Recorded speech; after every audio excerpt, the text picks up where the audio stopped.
So now I'd like to introduce John Curtin and Michael Thompson from Construction Permitting, who are going to talk to you about that. Okay, thank you, Marnie. Good afternoon, everybody. This is John Curtin. I'm with the Construction Permit section. Michael Thompson and I are going to go through for about an hour here talking about how to use EASYair to apply for a construction permit. Joining us in the 3 South studio is Ashley Dvorak, who's also one of our permit engineers. We're all happy that you're here. We're encouraging you to use EASYair. I think if you're an experienced applicant, you will be happy to see a lot of familiarity when we get into it. If you're a new applicant, maybe haven't done too many applications, I think you'll be happy to see that EASYair is going to help you with the application process. Just a brief overview, and then we'll get right into it here. First thing we're going to do is just show you a little bit more on the dashboard, some of your options. Michael then will take you through a standard permit application step by step. This is kind of the heart of our presentation. He will overview all of the forms that you'll be using. You want to take notes on that and pay close attention. We will then add a second emission unit to that application to show you how that can be done. We will have a brief discussion on how to modify an existing emission unit. We don't have time to go into that, but we will explain that to you. If we have time, we will show you how to request a determination be made by our group. We will also go through a permit template. We have several of those. We will show you an example of that. Those are a permit option for you.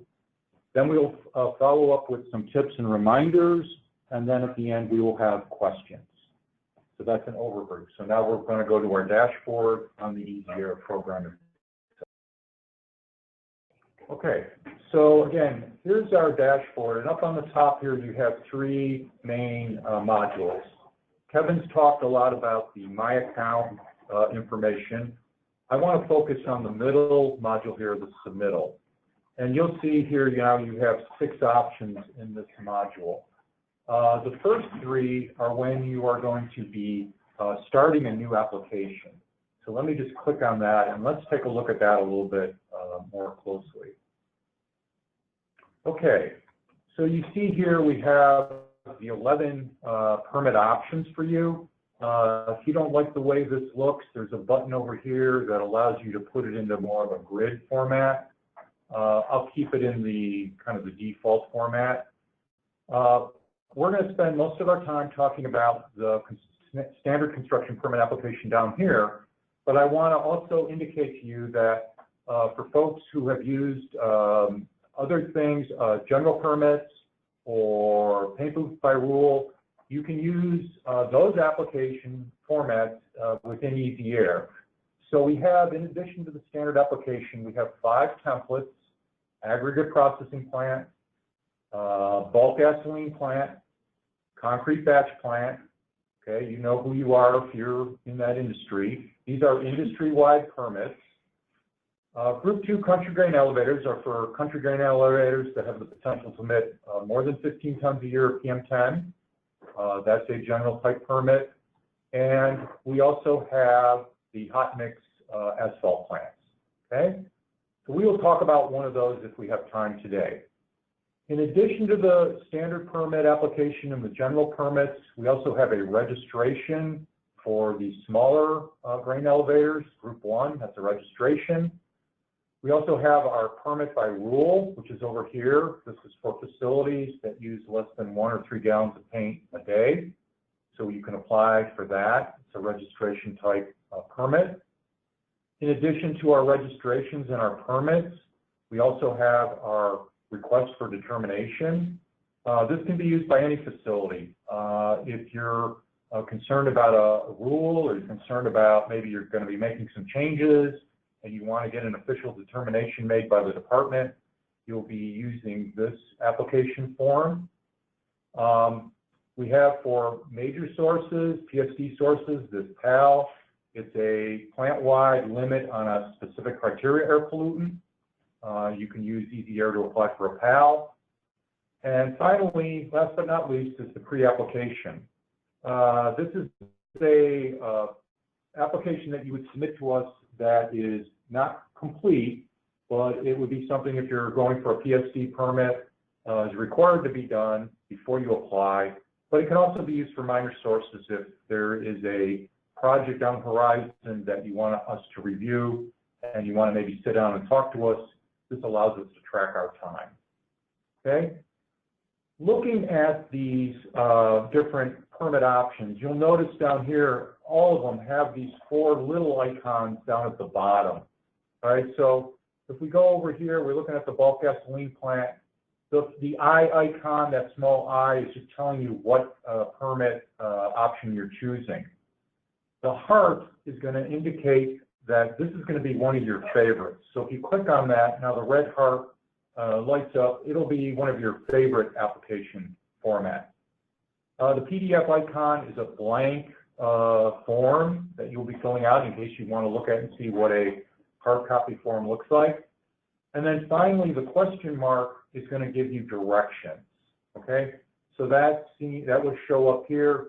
It'll be available for you to help you, guide you through the actual application. So you want to be referring to that. Okay, so as I said, up here in your open submittals, these are your submittal options or your main submittal activities. Start a new submittal, we just talked about, that's the beginning point. The other beginning point is your favorites. So if you have several favorites now, and apparently we have 4 favorites here, we're busy people. So here are our favorites, so we're always going to, if you want to make them your unfavorite, then you would just click on that and that's going to get rid of it, but I'll just leave it alone. Now, the other option here is, let's say you've begun an application, but you have not completed it yet. Once you start an application, you can, close out EASYAir, and as long as you save it, it will be there for you to work on. All right, so then you would click on this Edit Pending Submittal, and you would be able to find your application. Now, as you can see here, we have a long list of them. One thing that you'll want to key in right away is whenever you start an application, there's a submittal ID that's created, and it will be created even if you don't submit it. So that's how you're going to be able to locate, especially if you're working on a number of things, you'll be able to locate the ones that are the pending application you want to work at, you'll find through the submittal ID number. So make sure you're copying that down. Okay, over here now, finishing up our discussion of the main options here.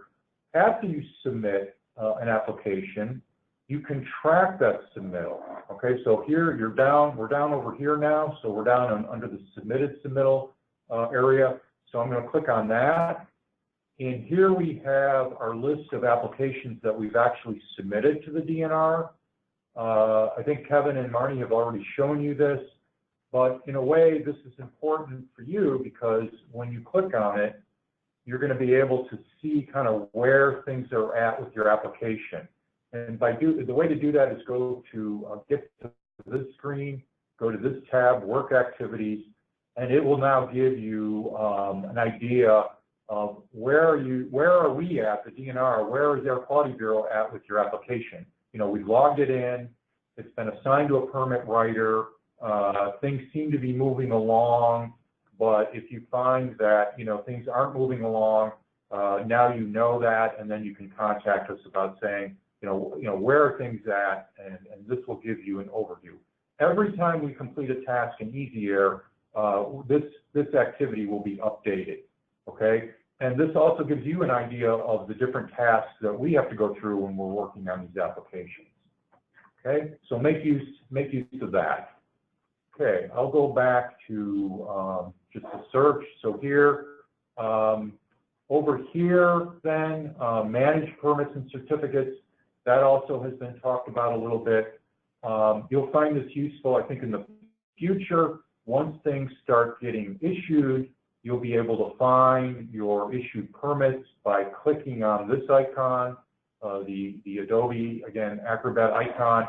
You'll be able to get to the permits that have been issued for a different project, and then you'll even actually be able to get to the application, and that, Michael will talk about that when you want to make a modification.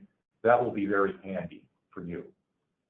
Okay, and then the last thing here is this email history it's going to give you a history of all the emails that you've had within EASYAir. You might find some use. I think you're going to find better use within a certain project. There's going to be an email field where you can go back and review all the emails. Okay, with that now, I want to turn it over to Michael, and he's going to start you on how to submit a new application using EASYAir. Okay, this is Michael Hinson with the construction permitting section, and today I'm going to walk you through how to complete a construction permit application using EASYAir. So we're just going to look at a basic process.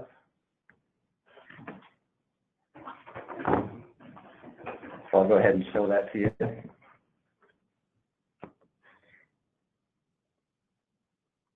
Okay.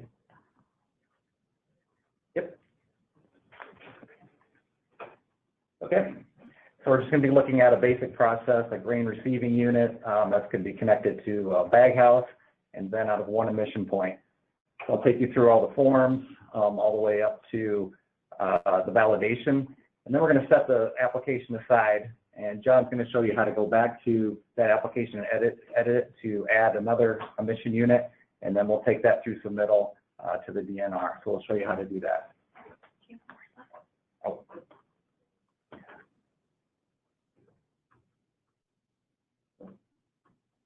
So there's a second unit we're going to add. So, okay, we'll get back to the EASYAir.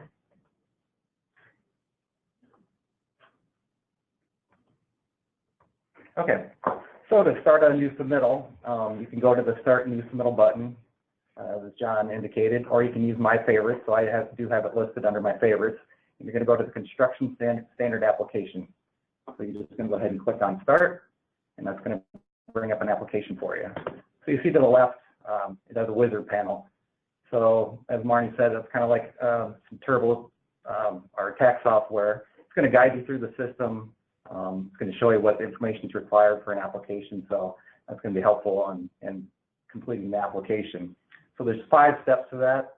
So we got the data entry first, then it'll ask for any attachments that you have with the application. Then it'll do a validation, make sure all the information's there, and then payment and submission. So one thing to add here is that we're not going to be asking for much, if any, new information with this new system. So basically everything we ask for on the paper applications right now is in this system, so those are very similar. You'll also want to write down your submittal ID, as John indicated. So in the future, if you want to reference this application, you'll do it by the submittal ID. So I would go ahead and write that down first.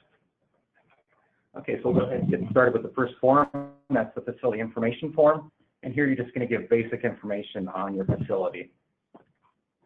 Okay, so the first question, as you see, it has a red asterisk. So all those fields with red asterisks are required information. So you'll have to make sure you complete those. If you don't, you're not going to be able to move ahead in the screen, or we're going to get caught on the validation screen, so it's going to ask for that. Okay, so the first, it asks for reason of application. So is this a new permit, not yet constructed? Is it a new permit for an already constructed unit? So you maybe have an exempt unit, you want to get a permit for it, so you indicate that. If you want to modify a permit, ask for a determination, you can rescind the permit.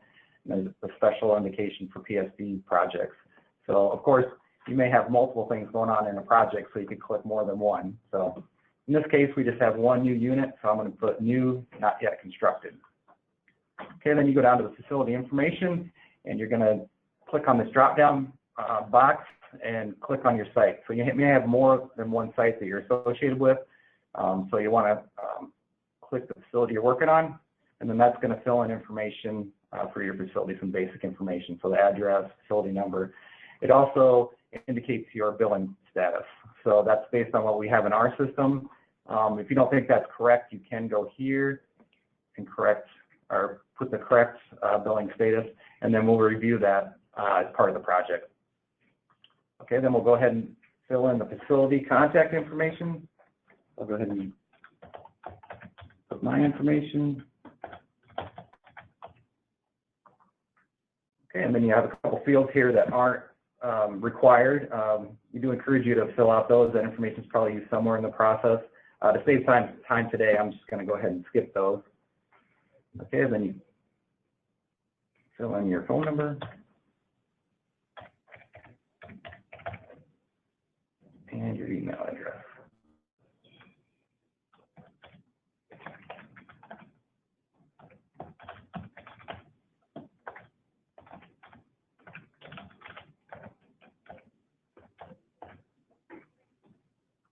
Okay, then it's going to ask for the address of the equipment itself. If that's the same as the facility address, you can just go ahead and click the button. It asks who the permit should be sent to. If that's the same as the facility contact, you just click that, it'll fill in information for you. And then the mailing address for the facility. Again, that's the same, you can just click it. Of course, if any of this information is different, you just go ahead and fill in that information. One problem we've seen is for some facilities, the state information isn't being carried through. So to fix that, you can just unclick that and go ahead and fill it in. But if you ever are having problems, I just want to make you aware that we're trying to fix it right now, but don't think it's you or your facility. So if you're still having problems with that, you can give us a call and we'll help you through that. Okay, the next question is, do you want to review draft permits?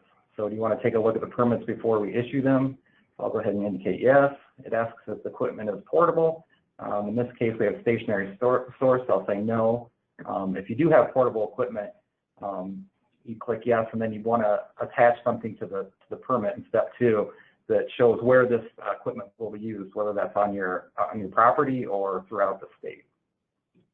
Okay, then it asks for if this application is being completed by somebody at the company.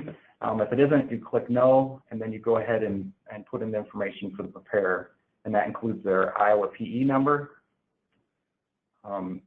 And one thing you'll have to do is fill out this document, which you have a link for right here. So you go ahead and fill out this information and attach it to the application. Okay, in this case, I'm going to assume I'm a company employee, and we'll go ahead and save and move to the next form.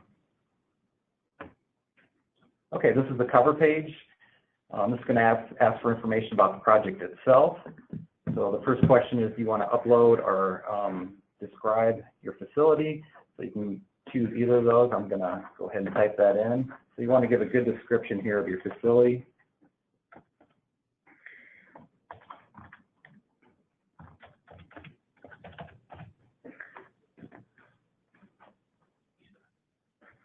Okay, and then it asks for a description of the project itself. So again, you can upload that or type it in. I'm going to choose to upload this one, but you want to give a good description of the project here. Anything that you think will help us in the review process, go ahead and include that here, so we know what you're asking for. Okay, then it asks if you want a collection of air permits document. That's a document where we can put a number of similar permits together and have it issued that way. In this case, only one permit, so I'll indicate no. And then it's going to ask for the primary activity at your facility. And we're going to do that through the SIC and NAICS code. So, and one thing you'll notice, this little button here, with the question mark, those are going to be provided for certain fields, and they're going to give you some tips, so they're tool tips for that field. In this case, they're going to give you a couple links to information on the SIC code. So if you don't know your code, you can go ahead and use those links to locate it. I'll go ahead and fill that in for this facility. Okay. And then if you have a secondary activity at the facility, you can go ahead and fill that in. It also asks for any facilities that are located within 5 miles. So if we're doing a review, we have to know all of the facilities that are part of the stationary source. So if you go ahead and include that, then we can review it. And in this case, we have a grain elevator that's located on site, so I'm going to go ahead and indicate that. Okay, and then finally, there's 2 questions about federal regulations. So the first one asks if any emission units are subject to new source performance standards. So if you don't know that information, you can go ahead and just indicate no, and then as part of our review, we'll look that up for you and make that determination. There's also a link here. If you don't know and you want to look it up, you can just click on that. That'll bring you to a page with all the NSPS standards, so you can go ahead and make the determination for yourself if you want. But again, if you don't know it, we will make that determination for you, or check whatever you submit. In this case, I know the facility is subject to subpart DB, so I'll go ahead and indicate that. And the second question is about national emission standards for hazardous air pollutants by the NESHAP. So again, if you don't know, you can click no. We have links to the niche apps also. In this case, I know the facility is subject to subpart 7B. Click on that.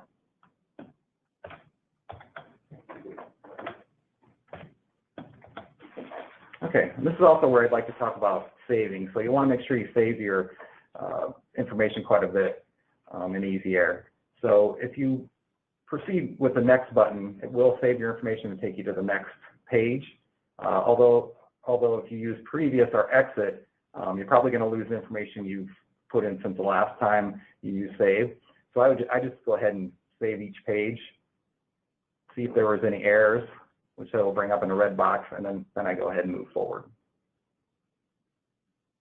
Okay, now we're to the emission point page. So you want to include information for each emission point in the project. So you see the first thing that all of the emission points at your facility should come up. These are transferred from Slice. So also as we add information with submittals, that'll get transferred here. So everything at your facility should show up. So if you were doing an application for a modification and you wanted to include one of these existing units, you could just go ahead and click on it, and that'll be included in your application now. You can also, if you're adding an emission point that's identical, so say we're adding another boiler and it has an identical emission point, you can just go ahead and click there and then click on the copy emission point. And then you just put in your new information for the new point. In this case, I've got a brand new emission point, so I'm just going to go ahead and click on this button, Add New Emission Point. And then it's going to ask for the information for that point. So I go ahead and give it a ID, and then you want to indicate a name for that. So in this case, I'll put grain receiving. I'll put GR just to save time. It's a circular stack. It's 12 inches in diameter, and it's 25 feet off the ground. Then you also indicate discharge style. So the various types are listed, and this one's a vertical unobstructed, so I'll go ahead and click on that. And then provide exhaust information. So if you know your moisture content, you can provide that. And the exit temperature, if the process has a specific temperature, you can include that here. If it's located inside a building and it's at that temperature, you can use that button. In this case, my unit is outside, so it's going to be temperature, the ambient temperature, so I'm going to click that. And then you'll want to indicate your rated flow rate, and that's an actual or standard cubic feet. So I'll go ahead and indicate that, and then you want to save the form, and that'll close it for you. So you'll notice that the emission point that's part of this application shows up in red. So it's going to indicate which unit you're working on. If you do want to take out all the other units at the facility and just concentrate on what's in this application, you can click on this button here, and it's going to narrow that down to what you're working on in this application. So we'll go ahead and save that and move on to the next form. Okay, control equipment. So again, you want to include information on each piece of the control equipment in the project. And again, a table will come up with all the control equipment at your facility. So again, you can include an existing unit in the application by just clicking on this include in submittal. Again, you got the copy feature.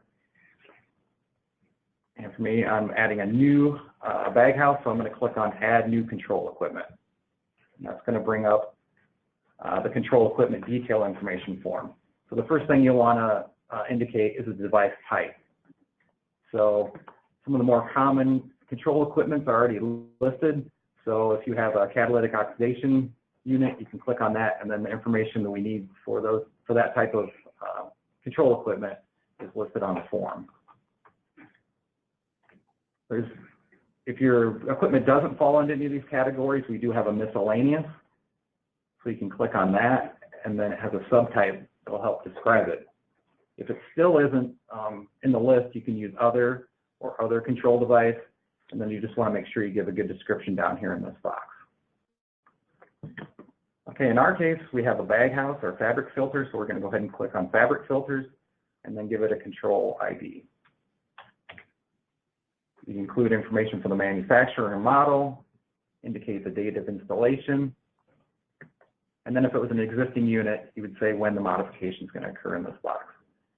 It asks if there's a capture hood. I'm going to say yes. So in this case, the capture hood is capturing emissions and sending it to the bag house. And just for the ease of calculation, I'm going to assume 100% is being captured. Okay, and then it asks for the type of control equipment. Is it a bag house, cartridge filters, bin filters, or other? If it is other, you can give a description of what the device is. But in this case, we have a bag house. I'll go ahead and click on bag house.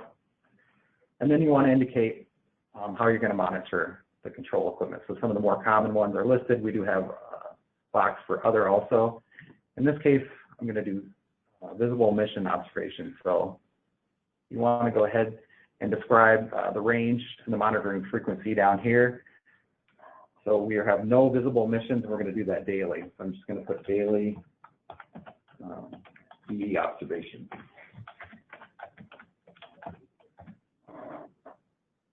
Okay. All right, moving on, it asks if the manufacturer's data and engineering specifications are enclosed. We always want to include that, so we'll say yes. And then since pressure drop is common to all kinds of fabric filter, that is just a field that's included. So I'm going to go ahead and put 2 to 4 inches water column. And then indicate the filter media material. And if you know it, you can include the filter face area. Okay, so once you get the information in for the control equipment, you're going to indicate what pollutants are controlled by that control device. And we do that by associating the control to pollutant. We'll click on that. And now you'll search for the pollutants that you want to indicate. So one way to do that is just to click on search, and that's going to bring up all the pollutants in the system. You can also search by pollutant type. So you can choose CAP, which is criteria air pollutants. And if you search for that, that's just going to bring up the criteria pollutants. I'm going to go ahead and search by name. So I'm going to put in PM for particulate matter and do a search. So the bag house is controlling PM, so I want to indicate all 3 types, total PM, PM10, and PM2.5, and then put in the control efficiency of that device. So I'm going to assume 99% and hit save. Okay, and that's what it's going to look like once you get that information into EASYAir. Now, if you want to go back and modify any of those values, you can hit View Edit. So you may want to go back and say, well, I don't think it's getting 99% control in PM2.5, so you can indicate 90%. And you could do the same for PM10 and PM. So, okay, now we've indicated what pollutants will be controlled. Now we got to say where that's going to be emitted, which emission point. So we do that by associate emission point. Okay, and then you'll see at the bottom, this is EP10, the one I just put in. So you can just go ahead and click on that, and now that's going to associate the two. Push save. Okay, and then we'll want to save the form, and then go back to the main page and save again. So again, you'll see that the control device is listed in red. Again, we can narrow that down to the application, clicking on that button. And then we're ready to move on. Okay, this is emission unit form. So again, you want to include information on each emission unit in the project. Again, we have the table with all the emission units at the facility. Same options for including submittal for existing units. Again, you can copy, or you can add a new emission unit. I'll go ahead and click on that. Okay, so we have a form for the emission unit, just like the control efficiency or the equipment. The first thing you'll click on is the type. So again, we have some of the more common emission units listed. These are ones we currently have forms for. So for instance, if you had a spray booth, you click on that, and then the information we need for spray booths is listed here. So you go ahead and fill that in. In this case, I don't see green receiving, so I'm going to go ahead and click on miscellaneous, which is like our general emission unit form. And then I'll click on a subtype to help describe that. So again, I don't see anything for green receiving. So I could pick process event or unclassified. So I'm going to go with unclassified. Okay, so it asks for the date of installation, when you're going to put the unit in. emission unit ID, and ask for a name.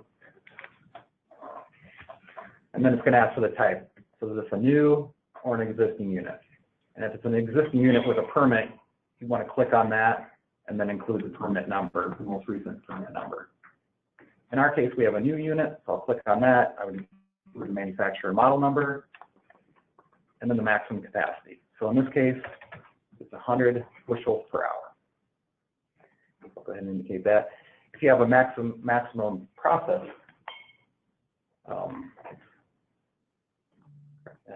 if you have a maximum process design capacity, you could include that if that's different. Then it asks for the maturity of processing. So I'll go ahead and put green. And then again, if you were modifying the unit, you indicate when that modification is going to occur. Okay, so the emission unit form is where we request limits for the emission point. So if you do want to request limits, you just go ahead and click on yes, and then it has fields for different types of units. So in this case, I want to limit this unit to 2,000 hours per year to reduce the PTE of the unit. It also has fields for production limits and material usage limits. So if I want to limit this unit to receiving, say, 500,000 bushels per year, I could indicate that here. It also has a place for emission limits. So I'm going to go ahead and request a limit for this unit, and I do that by add new records. Okay, so we have a table now where we request that limit. So you'll do that by pollutant, so you can put total PM in there and then indicate the value you want. I'm going to limit this to 3 pounds per hour.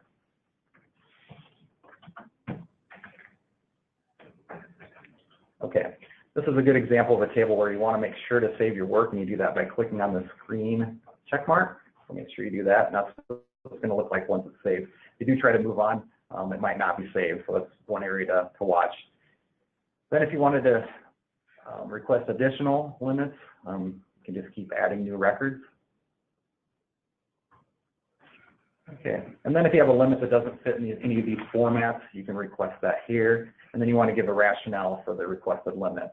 So in this case, I want limits to limit the PTE of the unit. That may be for modeling, for PSB, whatever it is.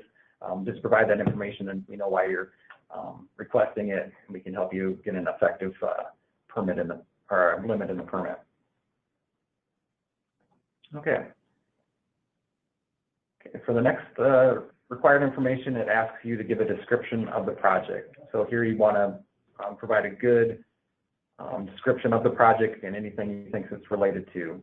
So in this case, I would, indicate that I'm adding a new grain receiving unit. It's going to be controlled by a bag house. Maybe the dump method. It's moving on to a hammer mill. Any limits you're requesting. You just want to provide as much information as you can that you think will be important in the review. It also asks you to attach a diagram, a process flow diagram. So you can include just the unit, or you can show how it fits into a process line or the facility as a whole, but you'll go ahead and attach that in step 2. Okay, and then we want to, once we get all that information in, we want to associate this emission unit with any control device that's controlling emissions from it. So you do that by associate control equipment. And as you can see, the CE10 we just put in is listed, so I'll go ahead and click on that. Hit save. And then you also want to indicate the emission points that the unit's using. So click on associate emission point. There's some EP10.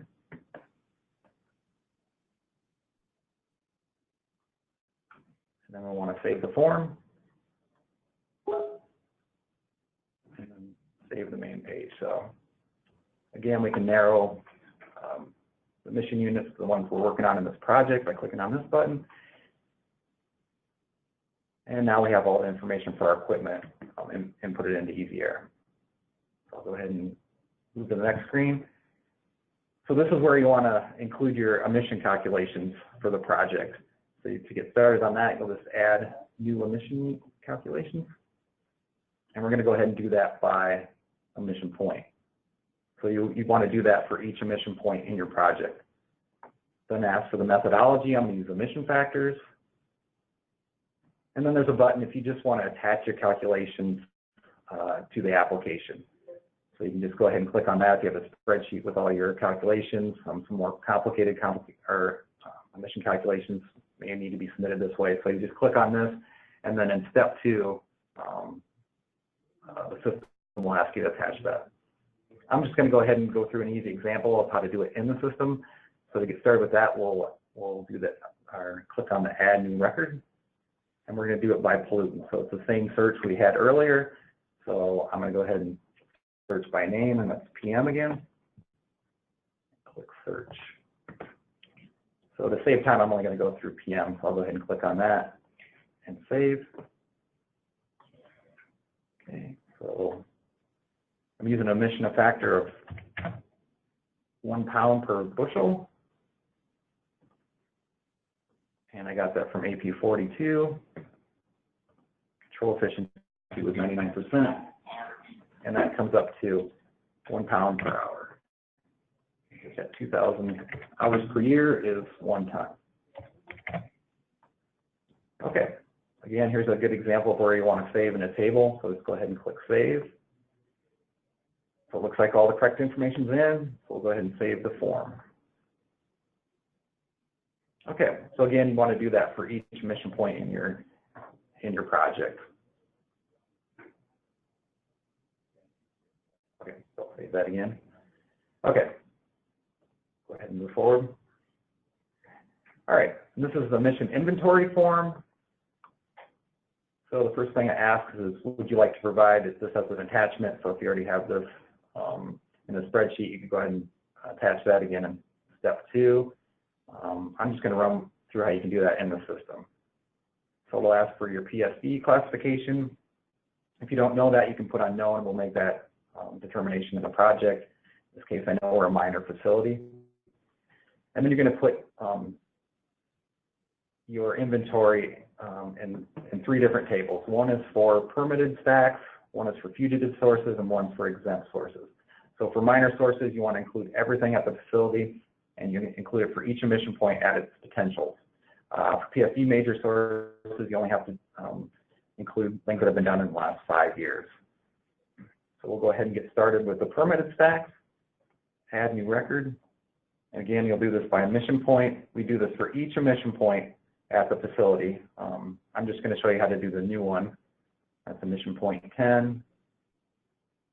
We'll indicate the emission unit and the installation date. Okay, the permit number is to be determined. Of course, this is a permitted unit. You put the most recent construction permit number in there. And then we'll put in our potentials, which was based on our emission limits of 3 tons per year. Okay, so we do that for each emission point, and then we move on to our fugitive emissions.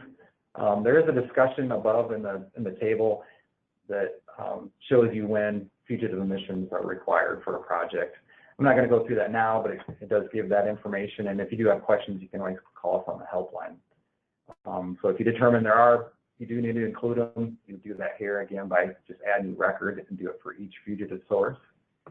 And then you move on to the exempt sources. So I'm going to go ahead and show you how to do that. You want to include emission description source because there may not be a permit number associated with it or even an emission point. So you just describe it, describe the exemption you're using and when it was installed, and finally the PTE of the unit.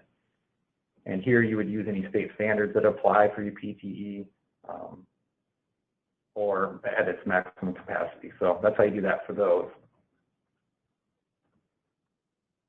Okay, once you get all the information in the system, you'll just push save, and that's going to go ahead and total your plant-wide emissions here for you. Okay, now we'll move on to the greenhouse gas emission inventory form. This is very similar to the emission inventory form. In this case, you'll only want to include emissions from the project. And again, we do that by permitted source, fugitives, and exempt sources. So again, you just click on new record and do that by emission point. If you do want some information on how to calculate those, we provide a link above in the table, and our special requirements for PSD projects, and we provide a link for some information for that. So that is available. We also have a check mark if there are no greenhouse gases in the project, which is pretty common. So you wouldn't have to do anything other than click the box. So in this case, we don't have any greenhouse gases, so we'll go ahead and click that. Save and move on. Okay. Now we come to the modeling determination form. So you can make that determination by clicking on yes. And so for modeling with our projects, we have two steps that we use. First, we look at the emissions from the project itself. If those are over certain thresholds, modeling is required. Then we also look at the model concentration of your facility. So in previous projects, you model close to the NACs, you may be required to do modeling in all future projects. So we look at it in two steps. So I'll get started on the first step, and our potential emissions are 3 pounds per hour for both PM10 and PM2.5. We don't have any decreases because we're not removing any equipment. So we'll go ahead and calculate our net change, and that's 3 pounds per hour. So you can see it'll compare it to the threshold and indicate when modeling is required for this step. So we'll have PM2.5 modeling for this step. Moving on to the second step, the first thing I'll have to do is input your model concentration. So we do send out forms, the EASYAir form with each project, and that will tell you what your model concentration is from your facility. You add that to the background, and then we compare that to a modeling determination threshold. If you don't have that information, you can request that by using this link. So it gives information about the form itself, and then you would just input your name, the plan ID, and your email. Submit that, and then we will get back to you with this form, and that'll give you the information for these boxes. So in this case, I know my concentration, so I'll go ahead and include those.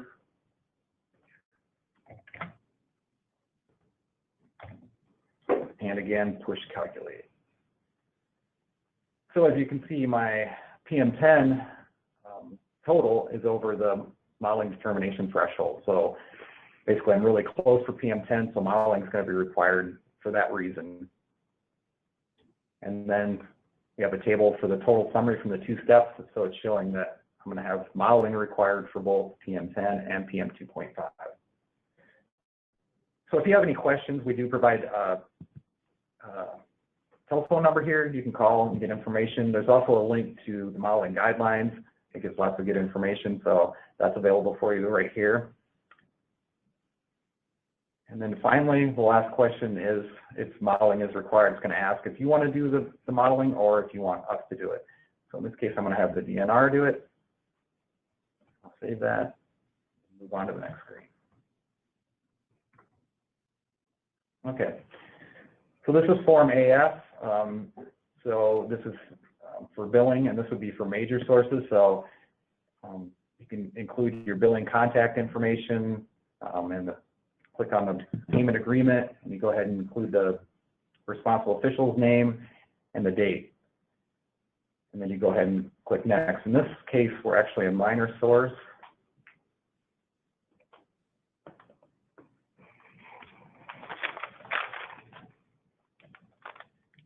And for minor sources, you're going to make that payment before or as part of the submittal, so there's nothing to fill out here. Okay, so we're done with step one. So we'll move on to step two, and here you're going to attach any attachments you indicated throughout the process or any others. So MI1 and MI2, which are modeling forms, those will be required, so you can either attach the electronic version or you can mail those in. Just to save time, you're going to click mail. We do encourage you to do that electronically. It's a lot faster for us to do that, so your application will go faster. And it's also asking for a description of application. So I'm going to go ahead and indicate that I'm going to upload that. So you just go ahead and click on the upload button, choose your file,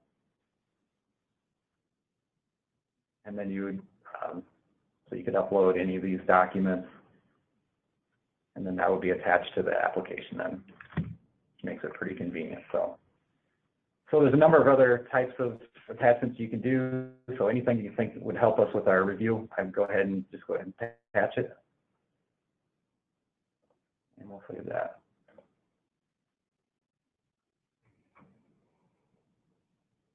Okay, so we're onto the validation screen.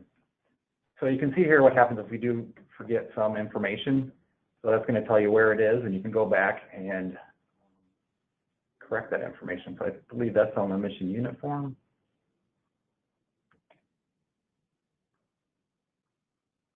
Go ahead and open that up.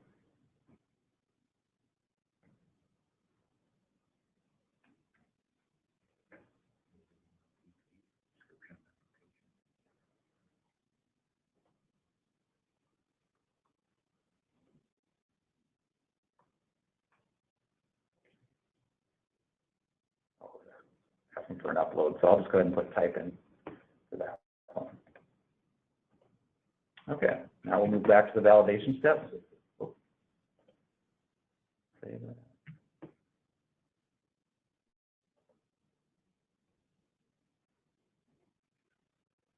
Okay, now everything's in the system, the validation's cleared, so we're good to go on that. It'll also give you a summary of all the forms, so it has a summary of both the online form, so you can look through and make sure everything's correct. You can also do that in form view. It's a good way to check your information. You can also print from this page. It also does a check on the attachments, make sure everything is attached to the application that you need.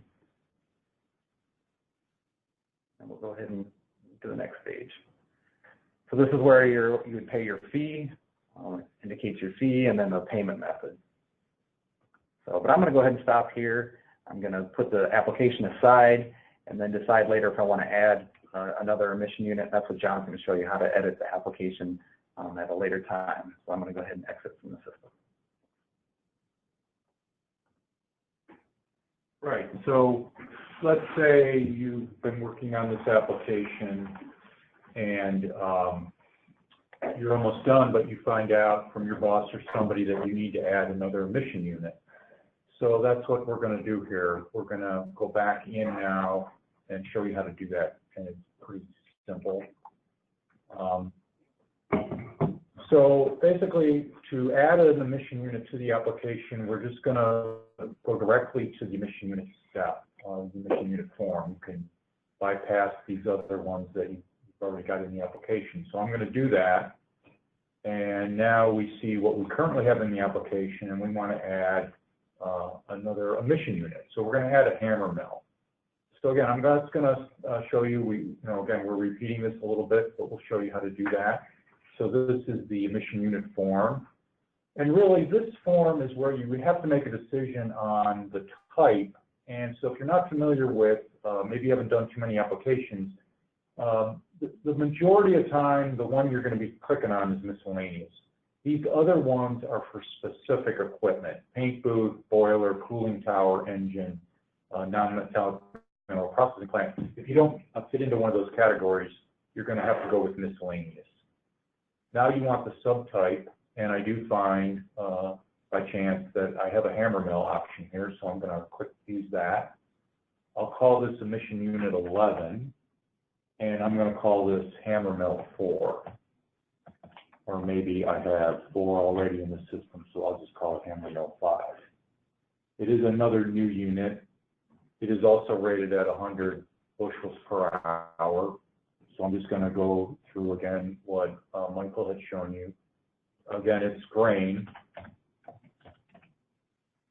I am requesting limits, so to be consistent with what I requested for number 10, I'm going to go with 2,000 hours a year. I've already added in a requested particulate limit of 3 pounds an hour. I believe this bag house, even if having a second emission unit, is going to be able to meet that limit, so I don't need to add that again. I've got that in there. Limit PTE is my reason. Again, I'm filling in all the required fields, the ones with the lead star. And again, I would put in what this process is, what this emission unit is, so it's a hammer mill. But you could give more information there if you need to.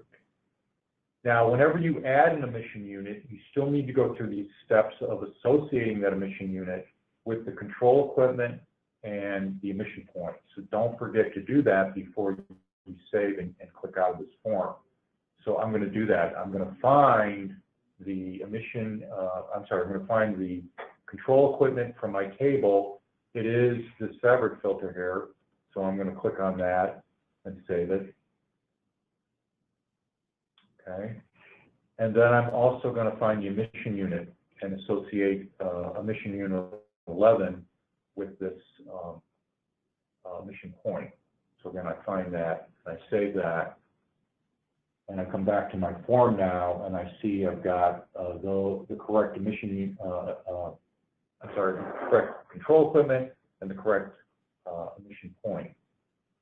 All right, so now I can save this form, and we go back to our table of all our emission units, and we see again that the two that are in our application are 10 and 11. Okay. Okay. Now you have to decide: are any of these other forms required to be updated by adding the second emission unit? Well, the one that may be, and you might have to go into the greenhouse gas form if, let's say, this is a source of greenhouse gas emissions, but there could be more emissions here because there's a second emission unit. So after I save out of this emission unit form, I'm going to go to the emission calculation form, and I'm going to update that. So again, to edit that, you're going to click on this icon, and now I want to see, well, maybe there's emissions from the hammer mill that are also 1 pound per bushel. So I will update that, and the way to do that, again, is you have to click on this icon to edit this record. It won't allow you to do it otherwise. I want to adjust my emission factor. I'm going to adjust my emission rates by changing them from 1 to 2.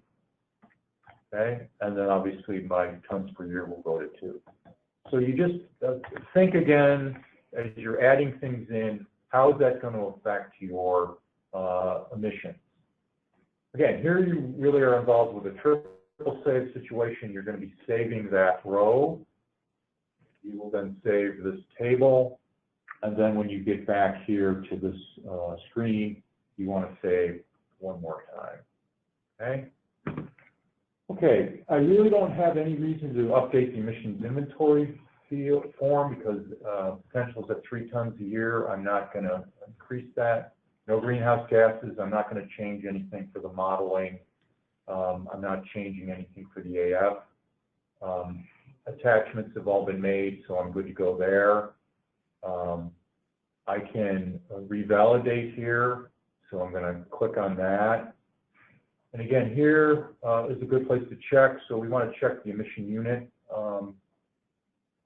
file document, and it'll show us, I hope, that now we have 2 emission units, and it does. So there's 11, and here's 10. So I've successfully now added that second emission unit.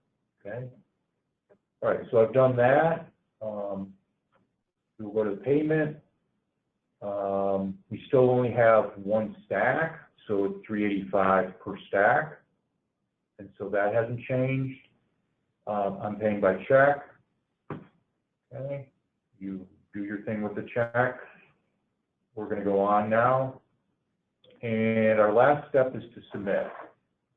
So again, before you sign off on this and submit to us, make sure you've checked everything.